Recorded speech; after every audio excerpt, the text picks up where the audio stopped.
Gut హెల్త్కి బ్రెయిన్కి link ఏంటి డాక్టర్?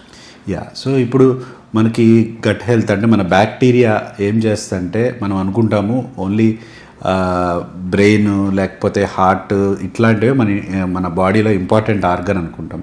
కానీ గట్ హెల్త్ అనేది ఇంకొక బ్రెయిన్ లాంటిది అనుకోండి. సో అక్కడ ఎప్పుడైతే బ్యాక్టీరియా తక్కువ ఉంటుందో, గుడ్ బ్యాక్టీరియా తక్కువ ఉంటుందో, ఎప్పుడైతే మనము బయట నుంచి అన్హెల్దీ హ్యాబిట్స్ ఇవన్నీ అలవాటు చేసుకుంటామో it will definitely effect good bacteria శాతం తగ్గిపోతుంది. దాని నుంచి ఏంటంటే హార్మోనల్ ఇంబ్యాలెన్సెస్ వస్తాయి.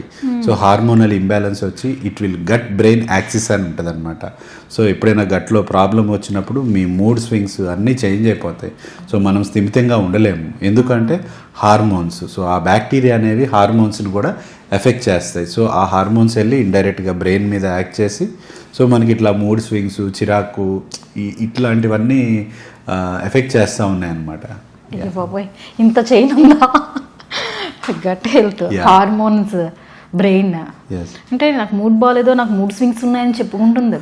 అసలు ఇక్కడ రూట్ కాజ్ ఏంటి అనేది అయితే చాలా మందికి తెలియదు. ఎస్పెషల్లీ అంటే ఇప్పుడు నేను ఐటీ వాళ్ళల్లో అబ్జర్వ్ చేస్తున్నానండి. So stress is effecting your gut health is effecting your stress. అంటే రెండు ఒక ఇంటర్లింక్డ్ చైన్ లాగా ఉందన్నమాట.